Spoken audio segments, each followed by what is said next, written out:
بسم اللہ الرحمن الرحیم. الذین ینقضون، یہ فاسقین کی صفاتیں.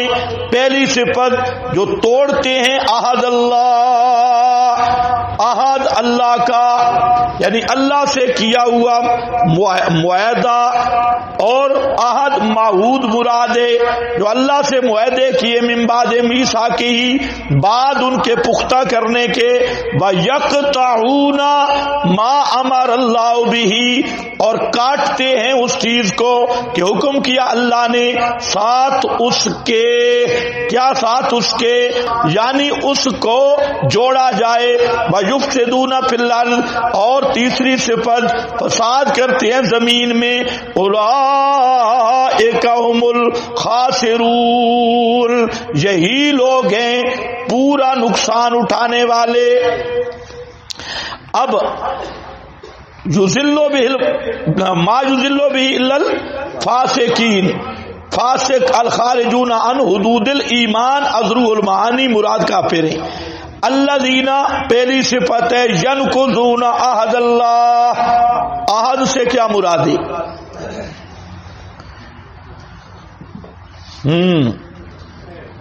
عہد سے مراد کیا ہے؟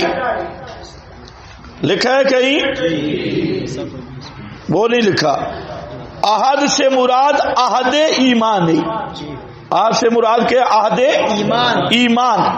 من بعد میثاقہ ہی، یہ عہد ہوا کہاں؟ اس میں دو قول ہیں. ایک یہ کہ یہ عالم ارواح کا عہد ہے، الستو بربکم. دوسرا حضرت فرماتے ہیں مولانا حسین علی رحمت اللہ تعالی علیہ فرماتے ہیں یہ عقلی اور فطری عہد ہے. عقلی اور فطری عہد. عقل و، میں نے بتایا مسئلہ توحید عقل و فطرت کا ہے، تو یہ عقل و فطرت کا عہد ہے اللہ تعالی کی توحید والا، اس کو توڑتے ہیں. ینقضون عہد اللہ. تین عہد معروف ہیں. نمبر ایک العہد مع الانبیاء، سورۃ الاحزاب نکالیں آیت نمبر 7 اور 8.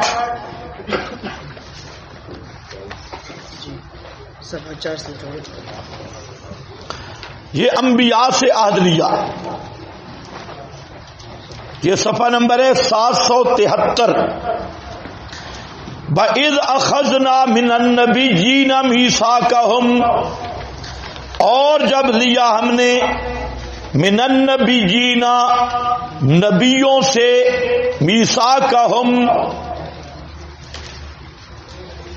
ومن کا، اور تجھ سے، ومن نوح، اور حضرت نوح سے، وابراہیم وموسیٰ وعیسیٰ، اور ابراہیم سے، موسیٰ سے، حضرت عیسیٰ بن مریم سے، واخذنا منہم میثاقا غلیظا، اور دیا ہم نے مضبوط عہد.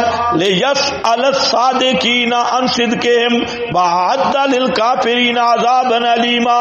یہ وعدہ تھا، یہ وعدہ پیغمبروں سے کیا تھا کہ مسئلہ کھول کر پہنچاؤ گے، نبوت اور رسالت کی ذمہ داریاں پوری پوری نبھاؤ گے، کھول کھول کر مسئلہ بتاؤ گے. یہ انبیاء سے عہد ہے، اس میں نقض نہیں ہے. اور سورہ شورى نکالیں آیت نمبر 13. العہد مع الانبیاء.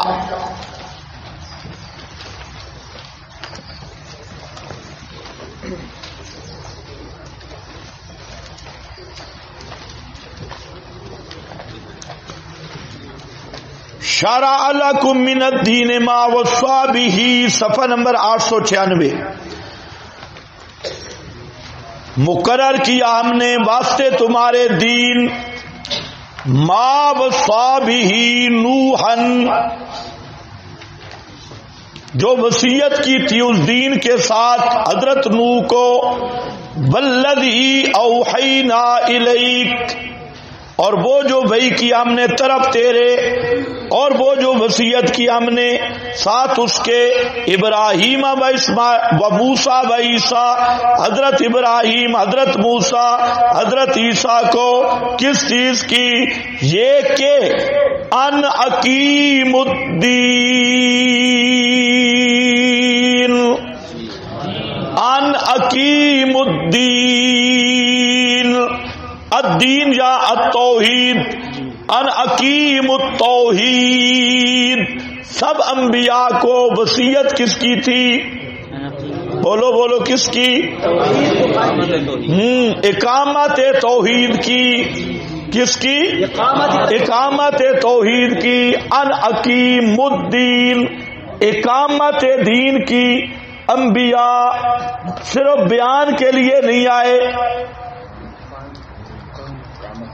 کس کے؟ ان اقیم الدین،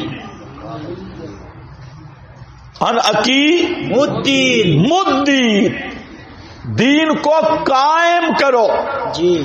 یہ آپ کو غلط لوگوں نے بتایا کہ پیغمبر صرف بیان کرنے کے لیے آتا ہے، نہیں، پیغمبر اقامت دین کے لیے آتا ہے، اور پیغمبر ہر کفر یا نظام کے مقابل نظام حق کے نفاذ کے لیے آتا ہے۔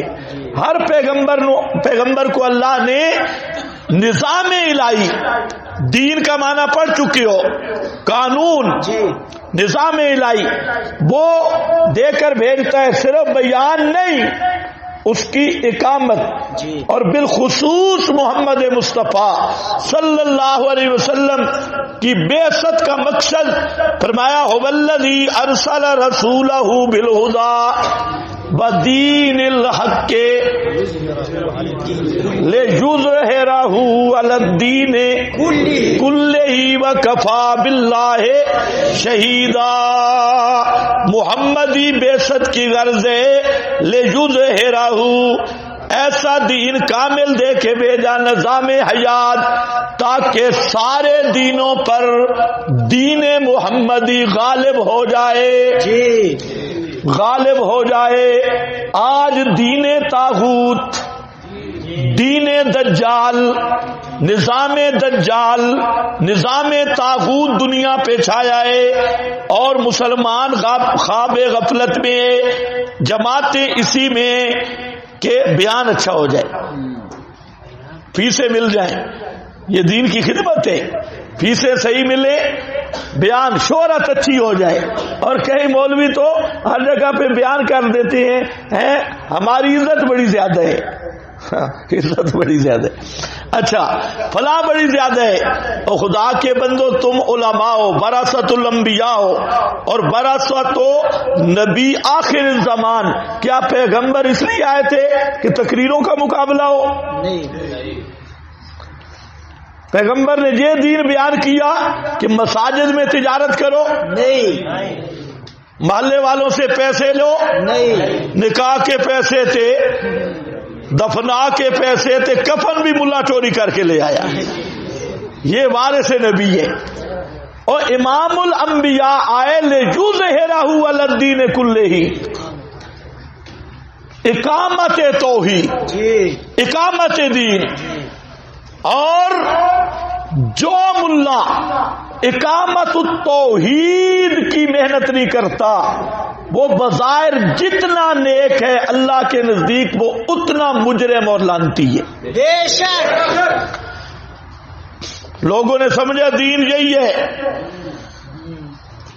مسجدوں میں امام بن کھڑے ہو، خطیب 4-5 رینٹ والے بن جاؤ، ادھر بھی 25,000، ادھر 25-30,000، ادھر 4 لطیفے، ادھر 5 گپے، اور یہ بھی خوش ہے، ادھر نہیں تو نعت خوانی کی مجلس ہے، حسن قرات کا مقابلہ ہے، اور یہ اور ہمارا وہ جو ریونڈی صوفی ہے اس نے پورا دین سمجھا ہوا ہے کہ الاستنجا، ہاں، والسواک، ہاں، اور ذبح المٹر والآ آلو بس، اور پورا جہاد والا مٹیریل اس نے اپنی اس لوفری پہ فٹ کی ہے.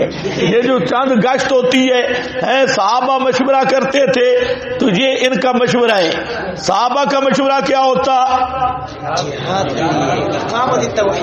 ان کا مشورہ کیا ہوتا؟ جہاد کا میمنہ پہ کون ہوگا، میسرہ پہ کون ہوگا، پانی مجاہدین کے لیے کون لائے گا، زخمیوں کو کون دیکھے گا، دشمن کی جاسوسی کون کرے گا، لشکر چلے گا کیسے.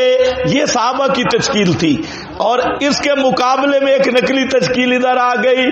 دوستو بزرگوں، آلو کون ذبح کرے گا، مٹر کون کرے گا، کعبہ کون تیار کرے گا، یہ مشورہ ہو رہا ہے. کچھ تو خوف خدا کرو. پورے دین کا نقشہ بدل دیا خدا کی قسم. تو اور پھر ایسا تصور دیا، یہ جو بوڑھے بوڑھے پشتوں والے ہیں کئی مجھے ملے ہیں، وہ ان کو اگر کہو نا، وہ سمجھتے ہیں کہ صاحب اسی طرح سے روزہ اور چیلے لگاتے تھے. ان کو آپ ذرا کہہ کے دیکھو، بابا صاحب ہی کسی نے سے روزہ نہیں لگایا، چلا یہ تمہاری ترتیب ہندوستان سے شروع ہوئی تو وہ تمہارا سار نہ پھاڑ دے تو بات کرنا. انہیں نقشہ یہ پیش کیا کہ دین ہے ہی یہ شب جمعہ پر بریک، اور دین جو ہے وہ کنٹین سے لیٹرین تک ہے، نفلیں پڑھ لو. اور پھر لوگوں کا ذہن کیا بناتے ہیں کہ ہم جب مسواک کرتے ہیں نا امریکہ کانپ جاتا ہے. تو اگر اس طرح کانپتا تو مسواک سے زیادہ بھاری تو لوٹے سنجے والا لوٹا ہے.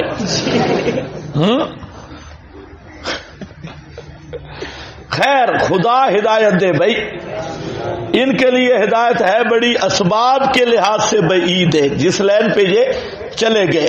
آج سب سے زیادہ ضرورت ہے اقامت توحید کی، بے شک نفاذ توحید کی، اور اقامت الدین. آج طاغوت سے مقابلہ ہے، دجال سے مقابلہ ہے. حیرانگی یہ ہے کہ آج ملا کی یہ سوچ ہی نہیں. مولوی ہے، اس کی سوچ دیکھو، میری مسجد رہے، میرا مدرسہ رہے، اور ادھر کہتے ہیں العلماء ورثۃ الانبیاء. تو کس نبی کا وارث ہے؟ لِیَکُونَ لِلْعَالَمِینَ نذیرا. کس قرآن کا وارث ہے؟ ہدی للناس. کس کعبے کا وارث ہے؟ ہدی للعالمین. وہ بھی ہدی للعالمین ہے. اور پیغمبر یا ایھا الناس انی رسول اللہ الیکم، اس نبی کا وارث وہی ہے جس کی سوچ بھی اسی نبی والی ہے، جس کا یہ سوچ نہیں کہ میری 4 کمروں والی مدرسی رہ جائے، ساری دنیا تباہ ہو جائے، میری خانقاہ محفوظ رہے. آج کل تو ان بے ایمانوں نے ایسے کوئی طبقات تقسیم کیے ہیں، ہر ضلع میں ایک مولوی کی حکومت ہے. اس پورے مسجدوں والے جتنے ہیں اس مولوی کے انٹر ہیں. مولوی جو کہے گا، حتیٰ کہ وہ کسی عالم کا بیان نہیں کروا سکتے. کیوں؟ کہتے ہیں میری حکومت ہے. یہ پورے ایریے میں جہاں ملا بیٹھا ہے کوشش کرے گا اردا گرد کی مساجد پہ قبضہ ڈالے، اور مسئلہ بیان ہو یا نہ ہو. یہ وراثت الانبیاء نہیں، یہ وراثت ابلیس ہے.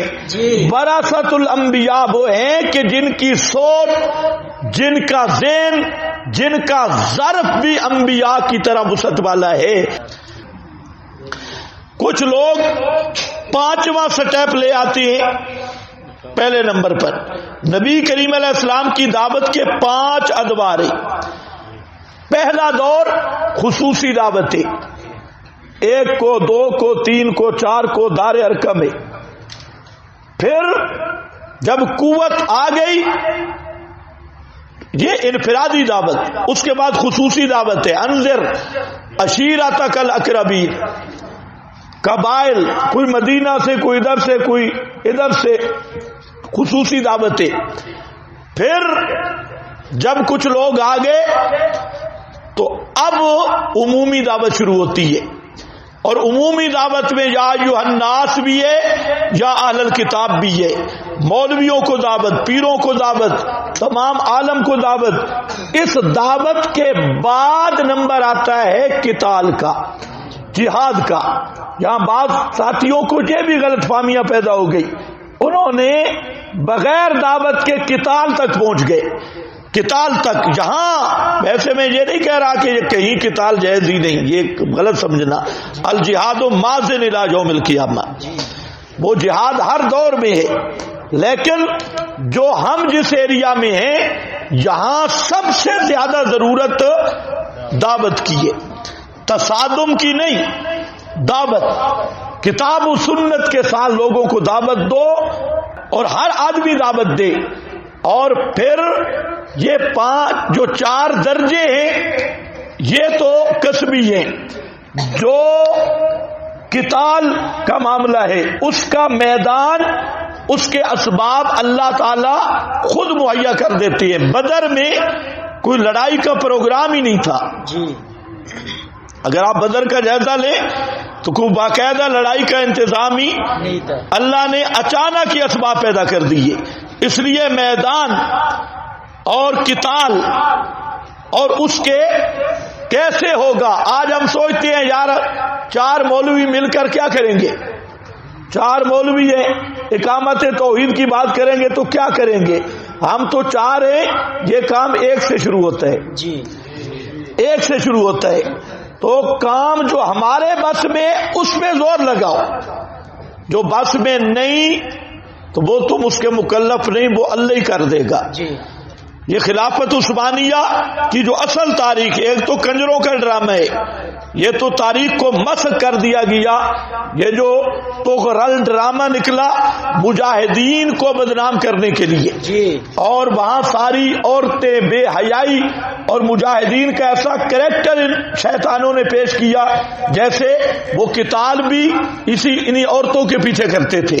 اور سارا حالانکہ یہ جو غازی تھے اور مجاہدین تھے، مجاہد آدمی بنتے ہی تب ہے کہ جب کردار پاک ہو جی.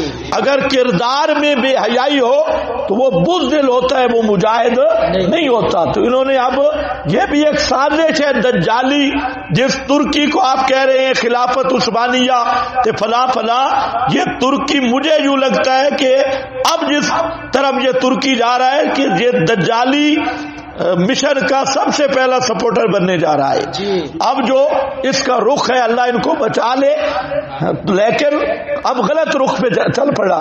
تو بہرحال یہ ڈرامے دین ڈراموں سے سمجھ نہیں آتا. کئی طالب علم بھی دیکھتی ہیں، طالب علموں کو تو شرم کرنی چاہیے، رات دن لگے ڈرامے دیکھنے. اور جس کو کتاب و سنت سے ہدایت نہیں مل رہی اس کو ڈرامے سے ملے گی. ایک مولوی صاحب ہیں بڑے نیک، مجھے کہتے ہیں آپ نے دیکھا ہے کیا؟ کہتے ہیں یار نہ پوچھ، اتنا زبرد میرا ایمان تازہ ہوگی. میں نے کہا بھائی ایمان نہ، قرآن سے تیرا ایمان تازہ نہیں ہوتا، حدیث سے پیغمبر کے غزوات پر اس سے نہیں، اور تغرل ڈرامے سے تیرا ایمان تازہ ہو گیا. یہ بھی شیطانی چالے. خیر پیغمبر کیوں آئے؟ انا اقیم الدین، اقیم الصلاۃ جی، اقیم الدین لِیُظْہِرَہُ عَلَى الدِّینِ کُلِّهِ قَاتِلُوا حَتَّى لَا تَکُونَ فِتْنَةٌ، حَتَّى لَا تَکُونَ فِتْنَةٌ. شرک کا زور جب تک ہے اللہ کسی مشرک کی بدماشی نہیں چلنے دیتا. قاتلو قاتلو قاتلو قاتلو حتی لا تکون فتنہ، کوئی جو بائیڈن نہ رہے، کوئی ٹرمپ جیسا موذی نہ رہے، کوئی طاغوت اور طاغوتی نوکر نہ رہے. کوئی سمجھ آ رہی ہے؟ یہ سارے اس وقت تک جہاد ہے. اچھا بھائی، ان اقیم الدین ولا تتفرقوا فیہ، اس اقامت توحید میں اختلاف نہ کرنا. اقامت توحید میں اختلاف نہ کرنا، کبر علی المشرکین، ہاں مگر پھر بھی بڑی بھاری ہے اوپر مشرکوں کے، وہ توحیدی دعوت جس کی طرف تو بلا رہا ہے، من التوحید، مشرک پر یہ توحید والی یہ دعوت بڑی بھاری ہے۔ اللہ یجتبی الیہ من یشاء ویہدی الیہ من ینیب،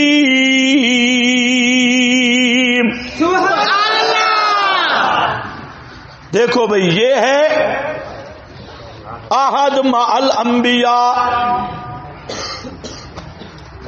دوسرا عہد ہے مع العلماء، سورہ آل عمران آیت نمبر 187، تم علماء بن رہے ہو، یہاں پر ذرا خیال کرنا، علماء سے وعدہ،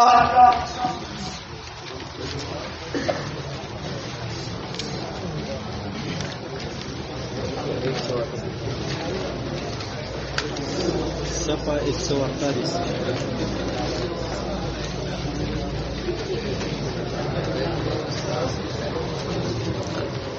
صفحہ نمبر ہے بھئی 148،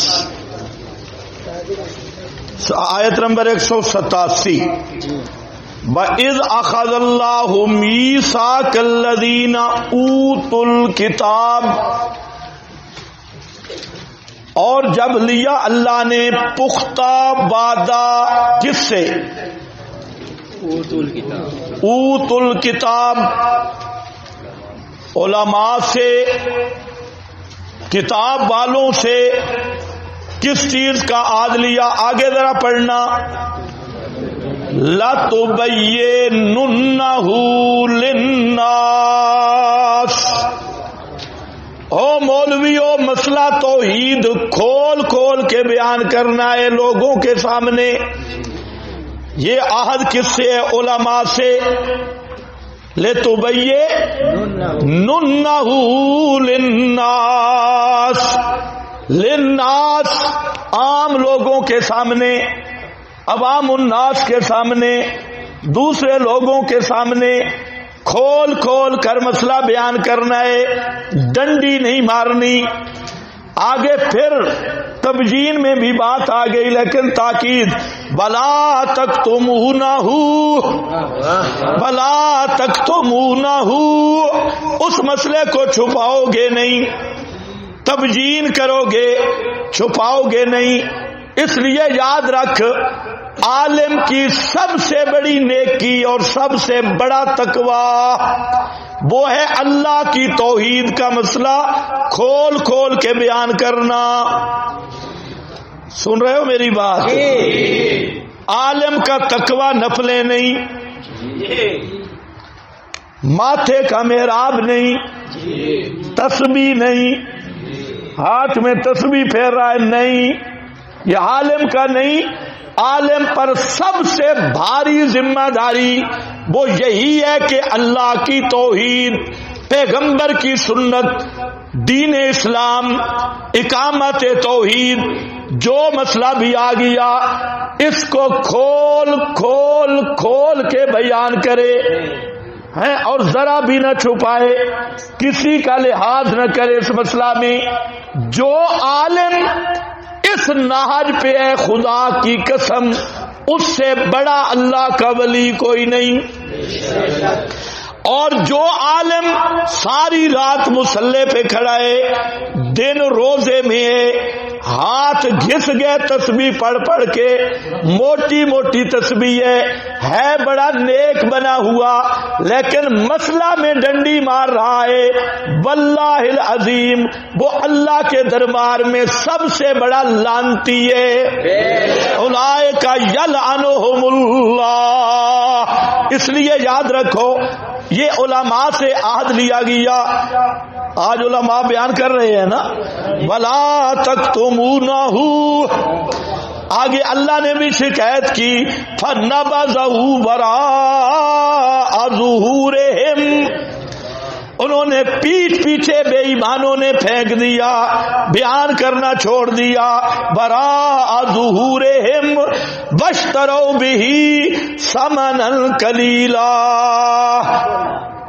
چند ٹکوں کے پیچھے، چند ٹکے سمنن کلیلا ہیں، ہدیے، چندے، تنخواہیں، اور ملا مقرر خطیب ڈنڈی مارا ہے فیسوں کے لالچ میں ہیں، اگلے سال میرا پروگرام نہیں ہوگا، اس لیے ایک تو خطیب کی تقریر بھی فکس ہے، اللہ جانے یہ بھی کمال ہے۔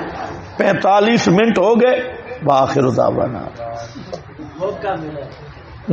اچھا الفاظ بھی فٹ ہے، یہ میں ویسے ان کی کمال مانتا ہوں کہ ایک تقریر جو کی نا 20 جگہ پہ وہی تقریر کی، نہ الفاظ میں فرق آیا، نہ لہجے میں فرق آیا، نہ جو تحریک الصلوین ہے اس میں فرق آیا، نہ تحریک الیدین میں فرق آیا، بالکل وہی انداز، وہی ڈانس، جس لفظ پہ آگے قدم رکھا تھا اسی پہ رکھے گا، ہاتھ یوں کیے تھے اسی طرح کرے گا، سر یوں لگائی تھی اسی طرح لگائے گا، جتنی تر یہ ویسے استدراجات من الخطباء میں سے خر کی عادت ہے، خدا کی قسم۔ ہم تو ایک دفعہ بول جائیں تو دوبارہ اس طرح بول ہی نہیں سکتے، تو میں سوچتا ہوں کہ یہ کمال ہے ان لوگوں کا، ہر چیز انہوں نے فٹ کر کے رکھی ہے، ٹائم، اعضاء کی حرکت، گلے کی توتی، الفاظ کا چناؤ، اور ابتدائی اڑان سٹارٹنگ اور آخری پرواز، یہ کمال ہے، میں ان کی داد دیتا ہوں، واہ بھائی بزرگوں زندہ باد، یہ تمہارے ہی کمال ہے، مشکل ہے لیکن خدا کے بندو مسئلہ بیان کرو۔ بشترو بھی ثمنا قلیلا فبئس ما یشترون، بئس ما یشترون، کتنا برا ہے دھر بے ایمانو، کتنا برا ہے یہ جو تم نے فیس لی ہے 25,000 26,000، اور لانتیا مسئلہ تو بیان کرنا تھا، مسئلہ بھی چھپا گیا، فیسیں بھی لے گیا، کہاں تک جائے گا؟ بیسا ما یشترون، یہ وعدہ ہے عہد علماء سے۔ اب آؤ آپ سے بھی ایک عہد ہے، یہ ہے مولویوں نے ینقضونا، یہ توڑ دیا وعدہ اور عہد مع العوام، سورۃ الاعراف آیت نمبر 172 دیکھ لینا، یہ وہی ہے اخذ اروا، یہ جو میثاق اروا کا ہے، اذ اخذ ربک کا، اور عہد الست والا وعدہ، تو یہاں پر مراد کیا ہے؟ ینقضون عہد اللہ، اللہ کا عہد توڑتے ہیں، مولوی بیان کرنے والا، عوام ماننے والا، وَيَقْطَعُونَ مَا أَمَرَ اللَّهُ بِهِ، اور کاٹتے ہیں ما امر اللہ۔ یہاں پر ایک بہترین عبارت ہوگی، ایک تو ہے عہد اللہ پر،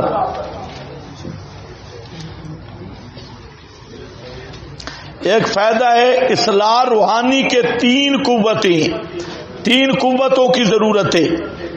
نمبر 1 قوت فطریہ، نمبر 2 قوت عقلیہ، اور نمبر 3 قوت عملیہ۔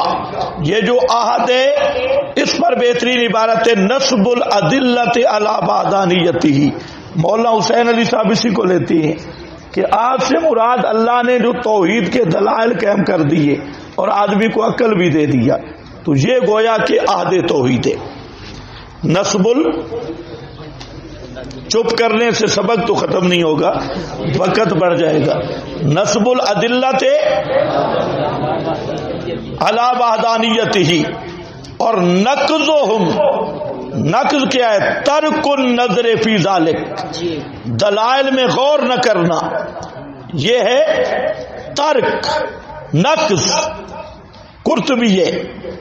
اسی طرح علامہ ابو سعود فرماتی ہیں اما العہد الماخوذ بالعقل وهو الحجۃ القائمہ علی عبادہ یہ اللہ کی وہ حجت جو قائم ہے اس کے بندوں پر، الدالہ علی وجودہ و وحدتہ و صدق رسولہ، یعنی وہی دلائل عقلیہ کا نصب کرنا اور سمجھنے کے لیے عقل دینا، یہ ہے احد۔ اس کا نقض کا مطلب آدمی عقل استعمال نہ کرے اور دلائل کی طرف غور و فکر نہ کرے۔ مشرک ہوتا ہی وہ ہے جو عقل کا اندھا ہو، ورنہ یہ ہو سکتا ہے اپنے ہاتھوں سے دفنا کے آیا اور پھر پوجا شروع کر دی۔ مردوں کو پوجنا عقل کے مطابق ہے، یا مردوں کے سننے کا عقیدہ رکھنا یہ عقل فطرت کے مطابق ہے؟ کسی بڈھی مائی سے پوچھو نا جسے مولوی نہ ملا ہو، ہاں جنگل میں بیٹھی ہو، اسے پوچھو اماں جی بتا مردے سنتے ہیں، وہ جو تجھے جواب دے گی سننے کے قابل ہوگا۔ یہ فطرتی مسئلہ ہے، اور یہ مردوں کے سننے والا بد فطرتوں کا مسئلہ ہے، الٹی فطرت والوں کا، اور مردوں سے مانگنا بد عقلوں کا مسئلہ ہے، بد فطرتوں کا۔ یہ آگے دیکھو، اس سے مراد ما امر اللہ سے مراد کیا ہے؟ فَكُلُّ مَا أَمَرَ اللَّهُ بِوَصْلِهِ وَفِعْلِهِ، الامر شامل، یہ عمل شامل ہے جو ذکر کیا ہے جس کا واجب ہے قطع کرنا اور جوڑنا۔ ایک ضابطہ بھی آ گیا، اور سنو کیا کہتے ہیں علامہ آلوسی، فرماتے ہیں کہ یہ جو ہے ان یوصلا، وصل کا معنی ہوتا ہے جوڑنا، قطع کا معنی ہوتا ہے توڑنا۔ یہ شامل تو ہر جوڑ توڑ کو ہے، جن چیزوں کا اللہ نے جوڑنے کا حکم دیا ہے اس میں صلہ رحمی بھی ہے، والدین کے ساتھ صلہ رحمی کرنا، رشتہ داروں کے ساتھ صلہ رحمی کرنا یہ بھی ہے، قرابتیں نبھانا یہ بھی ہے، اور ایک وصل اور قطع، جوڑ اور توڑ، وہ ہے اللہ کے لیے۔ اللہ کے ساتھ وصل بالتوحید، نبی کے ساتھ وصل بالاتباع، اور صحابہ کے ساتھ وصل بالحب والدفاع۔ تو وصل کا معنی ہے جوڑنا، قطع کا معنی ہے توڑنا۔ مطلب یہ ہے اللہ نے جو حکم دیا جن چیزوں کے جوڑنے کا، وہ جوڑنے والی کون سی چیزیں ہیں؟ اللہ کے ساتھ تعلق اور جڑنے کا جو بنیاد ہے وہ اللہ کی توحید ہے۔ توحید کو مضبوط کرو، اور توڑنا کیا ہے؟ مشرک سے تعلق توڑ،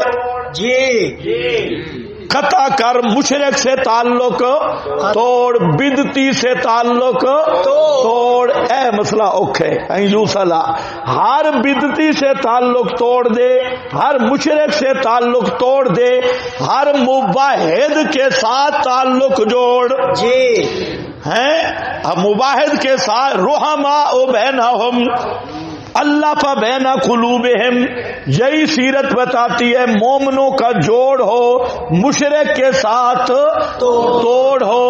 اور آج کا مباحث کہاں کھڑا ہے؟ بدعتیوں کے ساتھ پیارے جوڑ ہے، اور اپنوں کے ساتھ تفریق اور توڑ ہے۔ معلوم ہوتا ہے فطرت مسخ ہو گئی، حالانکہ قرآن کی دعوت یہ ہے اپنوں کے ساتھ جوڑ، کہ بدعتیوں اور مشرکوں کے ساتھ توڑ، یہ سب اس میں داخل ہے۔ یہ عبارت کا یہی مطلب ہے۔ اور فرماتی ہیں کہ فَكُلُّ مَا أَمَرَ اللَّهُ، تو علامہ فرماتی ہیں کہ جہاں لفظ جو ہے نا عام ہے، ما امر اللہ، تو جب لفظ عام ہے تو بغیر کسی وجہ سے خاص معنی کرنا یہ درست نہیں۔ آپ کو ضابطہ بھی بتا دیا کہ عموم اپنے عموم پہ رہے گا، ہاں کوئی وجہ معقول آ گئی شرعی دلیل وہ الگ بات ہے۔ تو ما امر اللہ کو بعض نے خاص کیا ہے، تو علامہ کہتے ہیں یہ عام ہے کیونکہ خصوص پر کوئی دلیل واضح موجود نہیں ہے۔ فی اولئک هم الخاسرون، یہی لوگ ہیں اصلی نقصان اٹھانے والے۔ یہ خاسر کا معنی یہ عام ہے، لفظ خاسر کا ہر اس شخص پر یہ سچا آتا ہے جو ایسا عمل کرتا ہے کہ اس کو جزا نہیں ملتی اس پر. فیقال له خاسر، خاسر کا معنی ہوتا ہے ڈنگرا تے آٹا ویٹان والا. ڈنگرا تے آٹا ویٹان والا کیا مطلب؟ اگر یہ کانٹے پڑے ہیں ان پہ آٹا ڈال دو کوئی نتیجہ نہیں نکلے گا. تو خاسر وہ آدمی ہے کاروبار جو کرتا ہے نا، ایک ہوتا ہے 10,000 کا کاروبار کیا، یہ ایک دکان میں لگایا، اس کو کہتے ہیں اصل سرمایہ، اور پنجابی میں کہتے ہیں موڑی. کیا کہتے ہیں؟ موڑی. تم پیسے والے کیا کہتے ہو؟ چلو کچھ ملتا جلتا ہے، موڑی. اچھا، اب یہ ہوتا ہے کہ بسا اوقات نقصان ہوتا ہے. نقصان یہ ہوتا ہے کہ نفع حاصل نہیں ہوتا، اور بعض اوقات یہ ہوتا ہے کہ موڑی گل ہو جاتی ہے. تو خاسر اس کو کہتے ہیں کہ جو اصل سرمایہ ہے وہ بھی ضائع ہو جائے. تو اللہ فرماتے ہیں ان کو میں نے عقل فطرت کا سرمایہ دیا تھا، یہ جس راستے پہ چلے بے ایمان عقل فطرت والا سرمایہ بھی ضائع کر بیٹھے، ان کا اصل سرمایہ موڑی گل ہو گئی. اولئک هم الخاسرون.